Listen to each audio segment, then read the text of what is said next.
Amanda, what would you like the world to know about you? Oh my gosh. So I'm here to come out, I guess. I have a dissociative disorder. It's called otherwise specified dissociative disorder, which means that for me, that I have multiple personalities, but what's different than someone with dissociative identity disorder, there's no amnesia barriers between alters. Trying to think about anything else. I think that's it. You said you're here to come out. Do many people in your life not know about your mental health disorders? Right. Most people don't. Most people don't. My friends don't. My family really never. They understood about it, but they didn't want to learn about alters or anything. They didn't get to know me. This is me. This is the real me. All the alters. And so most of the time in life, I'm just presenting as, a normal, regular person. Other people don't know about it. What is an alter? An alter is another personality. It's like short for altered state of consciousness or something. So they're all the people that I have inside my head, so to speak. How many alters do you have? My system is 12. And that I'm including myself as that. But yeah, right now I have 12 people. You said that you are Amanda. Mm-hmm. Do different alters have different names? Yeah. Everybody has a different name. And I have adults, I have teenagers, I have children, I have male and female. For somebody who is not familiar with a disorder like this, they might hear something like that and not be able to grasp how it could come into being. Can you explain how a disorder like this originates? You have to be young. I think the boundary edge or cutting off edge is like 8 or 9. You have to be young, and then you unfortunately have to experience severe, extreme childhood abuse. What is the function of an alter?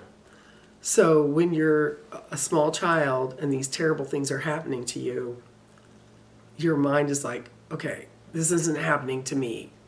It's happening to, and then it splits. And this works with little kids because the ego and all that stuff isn't fused really well, and so they can just split off. And that's how they survive it. How would you describe your relationship together? Loving and supportive, very accepting.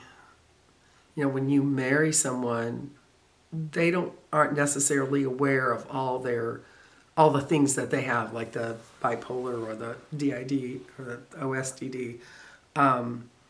It's something you might discover, and along the way, we've always been able to work out who's are being accepting of things.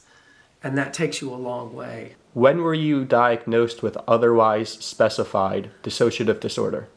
It wasn't called that when I was diagnosed, but I was 29 when I actually really went to see a therapist and really confronted it. How old are you today? 65. What did they call it back then? MPD, multiple personality disorder. How long have you two been married? We're on 44. It'll be 44 years in July. Tell me about your spouse. My spouse is Jane, and she's wonderful. And when we first faced this, she wasn't sure about it. But then she thought about it and realized she'd been talking to alters ever since we've been married, and it took her a little bit to accept it, but she's been wonderful. She loves everybody has a relationship with her or has had at some point, and she loves me and she loves them, and she puts up with all my silliness. What did you think when Amanda first told you about all of her alters, or which at the time were called personalities? Yes. Well, I thought that she and her therapist were making up some of these things, and that she had alter personalities because her parents were so unaccepting of who she was. And at that time, I had no idea about the daycare and the severe abuse. Tell me about your alters. Not sure what do you want to know? Do they have different personalities? Yes, they do. They have different personalities. They're different voices, different people. Brandon really wants to talk. I don't know what he would say though. What do you want to say? I don't know. It's really easy to switch. It's not hard for us. It might be harder for someone with a dissociative disorder that's fighting those barriers. You will see the person kind of close down a little bit and then change. And for us, it's just really smooth. When she had personalities come out, I just thought that they were her being dramatic, which is what her parents thought. And then her therapist had discovered this. And I wanted to call up the therapist and say, encouraging her alter behavior is not working out for us. Do your alters have differing opinions? For example, would one be happy I'm here and then another maybe not even like me? They all like you, but they all like you. They're really happy you're here. But yes, they can have different opinions. Sometimes if I check in with them and ask them a question, answer this question, the answer might vary. And sometimes it's just like, oh no, we all don't like this, or we all love this. So it just depends on the question and what they're thinking about. What about food preferences? Do you ever order a pizza as one alter, then you switch, and you're upset when the pizza gets here because you don't like the topping? Right, that's more common with like DID. So like there used to be this thing, because like I like pizza and hamburgers, right? And a lot of other people do. And, Aurora and Amanda, they're kind of together. They are like wanting to order something healthy, like chicken or something. And it's like, here she is ordering this healthy stuff again. So we would talk about, we would have food fights, but the food fight would be over the menu while we're sitting there talking at each other and stuff. Do the alters talk to each other? Yes, they can talk to each other. They can have conversations out loud. It drives everybody else nuts. But they're like, you talk to yourself all the time. We don't know if you're talking to us. It's a genuine complaint. Do all the alters get along? Yes. That isn't the way it is in other systems, I guess. But pretty much everybody gets along. Everybody's friends. What is a system? A system is a group of alters. What do you mean that you don't have amnesia barriers between alters? So with dissociative identity disorder, which is the one most people are familiar with, the host personality, the person that you see, like you're talking to me, I might be labeled the host. In that situation, they might have blackouts. They might lose time while another alter is there. So they don't remember what's going on. They don't know what's going on. So that's an amnesia barrier. And within their system, there might be other amnesia barriers with different alters. In some situations, maybe there's an alter who is co-conscious. That means they're still aware when another person is out and what's going on. So it varies depending on what's going on in the system and how it's structured. Are your alters all always present, or do they come and leave? They come, they're there, they know what's going on. Everyone can know what's going on. So when they come out, they know, you're Chris, Jane's over here, da-da-da. They know all of that. They're not surprised at it. The way you might have in DID where there's an amnesia barrier. And the person may come out and go, okay, what's going on now? Not always. It depends on how the system works. But yeah, mine always know, so they're not surprised.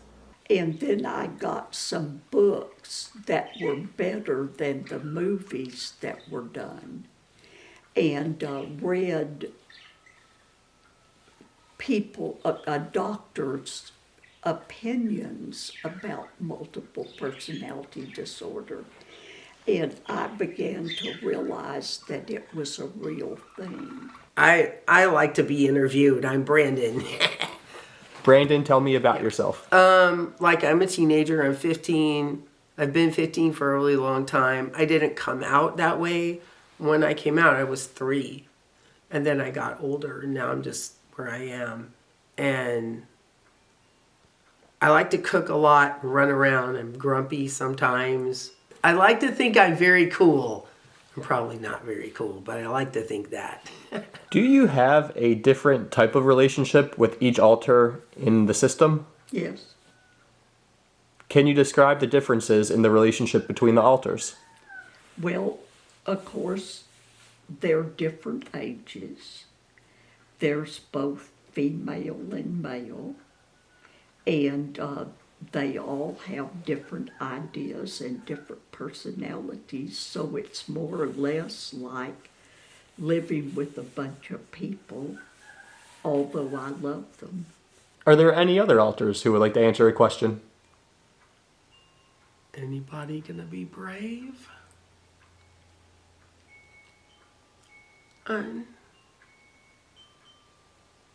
You want to be brave? I don't know. It's Stephie. Hi, it's Stephie. Tell me about yourself, Stephie. I'm 5. And I wanted to go to kindergarten, but I can't go to kindergarten. It's sad. Were there certain alters that were harder for you to accept than others? Yes. Which ones were the hardest? There was kind of a devil worship sort of altar, and I actually liked him, but he was very difficult to put up with, and sometimes scary. Is this alter still part of the system? No. No, he's not there. Do any of your alters have the reputation as the rebel? Not really. I mean, Brandon's saying he is, but how much of a rebel are you, dude? Not really. It sounds like multiple alters can be present at the same time. Yeah. Yeah. Like I said, in my system, everybody knows what's happening. So everybody's always present? Kind of. I mean, they may not be. Okay, I'm going to start using words. They might not be in front, but they are aware of what is happening. Does each alter have a different voice? Yes, they do. They have a different voice. Some have a different way of speaking, different accents. How long did it take for you to accept and understand what was happening? Well, I think the first year it gradually, I gradually increased my understanding of what was going on, and I began to interact with alters, and some of them were my friends, and it just kind of unfolded.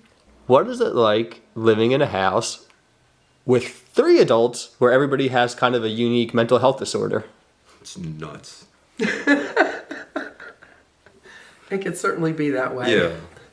Sometimes are worse than other times, but in general, I think that everything is pretty good around here. Tell me about your son. My son is also very supportive. He has autism and he struggles with things and his own mental health issues. but he grew up with alters, and so did my daughter. They grew up with alters. It's just, this is who I am. And so that's not a big issue for them or for him. He's very supportive. He will talk to little kid alters and support them. It's really good. Salem, tell me about yourself. Like what? Like that's a hard question for me to answer and everything. Cause like what specifically? If you were meeting somebody for the first time, what do you want them to know about you? I don't know. Like I think I need some more better question or like questions. Is it okay if we just talk about your diagnoses now? Yeah. I just need some specific questions. Yeah, absolutely. Thank you for telling me that. What are your diagnoses? Well, major depressive disorder, autism spectrum disorder. We had both of our children by artificial insemination, and I'm a doctor, and so I was able to do the inseminations myself. And Amanda delivered 2 wonderful children. I'm sorry, man. I'm just really stressed and nervous and everything, and I'm managing well right now, but I kind of want to like hit my head and pull my hair. We all have sort of stress relievers. Like with body language, people will maybe rub on their neck or wring their hands, but mine is more extreme. No, thank you for explaining that. You're doing an amazing job. I'm completely following everything you're saying. Okay.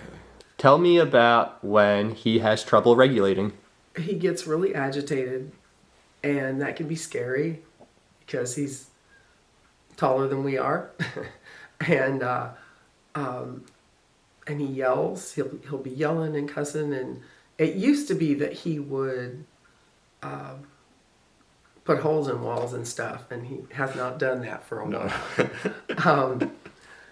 And Not like I don't have dreams about doing that though. yeah, I know. He has a lot of angry dreams, which makes me sad, but I know that's unfortunately part of who All he I is. have are nightmares or really bad dreams or just sort of neutral dreams. And he gets agitated, and then we don't know what to do, and the best thing usually is just to back off and give him space and don't poke the bear. Tell me about Salem. Salem is our son.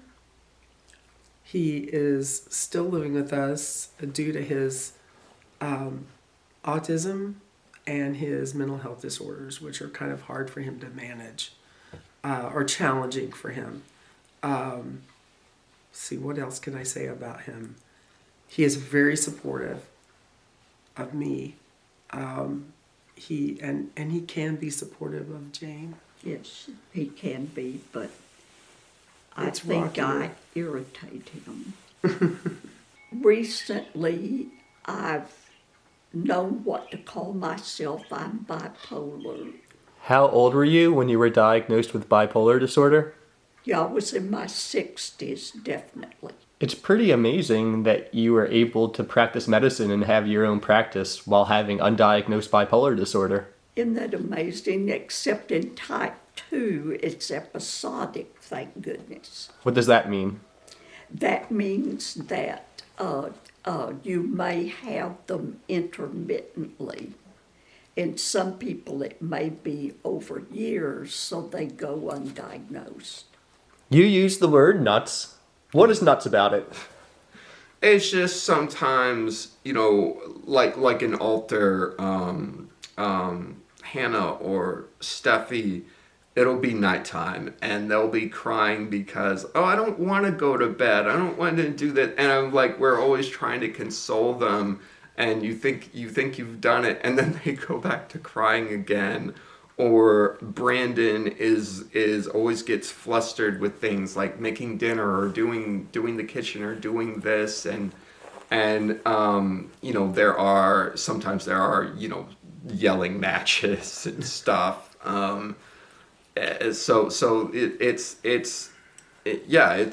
dysfunction, but it's healthy dysfunction. I don't know, man, but it can be kind of nuts in my opinion, but in a humorous way. What was it like growing up as a kid with a mom who had so many alters? It was normal, like I said. There wasn't. It was, you know, how was it growing up with your parents not having DID? You know, it's like it. I guess I felt sort of special, or, you know, like, hey, my mom has this and I think it's really cool, and there's some alters that I really like, or that are, you know, my age and stuff like that. What is it like to love someone, marry them, and then realize they have a mental health disorder? And this was what I was trying to say. You don't know when you marry them, and maybe they don't know. So they're not lying to you. They just don't know yet. I think sometimes maybe people feel betrayed or something, but that's not what this is about. What's it like? It's just you're living with each other and you discover things along the way. And that's what it is. And the person is discovering it with you. And so I feel like people need to be gentle when that's happening, because the person who's dealing with it is flummoxed too. They're like, they didn't know. And those things are going to happen if you're in a long-term relationship. What did you do for work? What did I do for work? I started out as a preschool teacher, and I eventually became a special ed teacher. I had your job. I worked with kids with intellectual disabilities, autism, mobility impairments, all of that. And I did that from like the mid-90s to 2016, when I got so sick I couldn't work anymore. What did you get sick with? I have a rare autoimmune disorder that has a big name. It's dermatomyositis. So it affects the skin and the muscles. Dermo is the skin. And that's another point that I wanted to talk about, is that extreme severe childhood abuse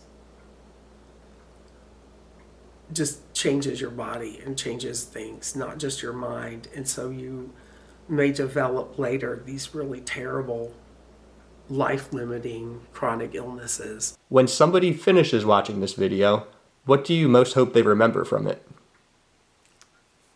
I hope that they remember that despite mental health challenges, that it's possible for people to come together and work together and support each other.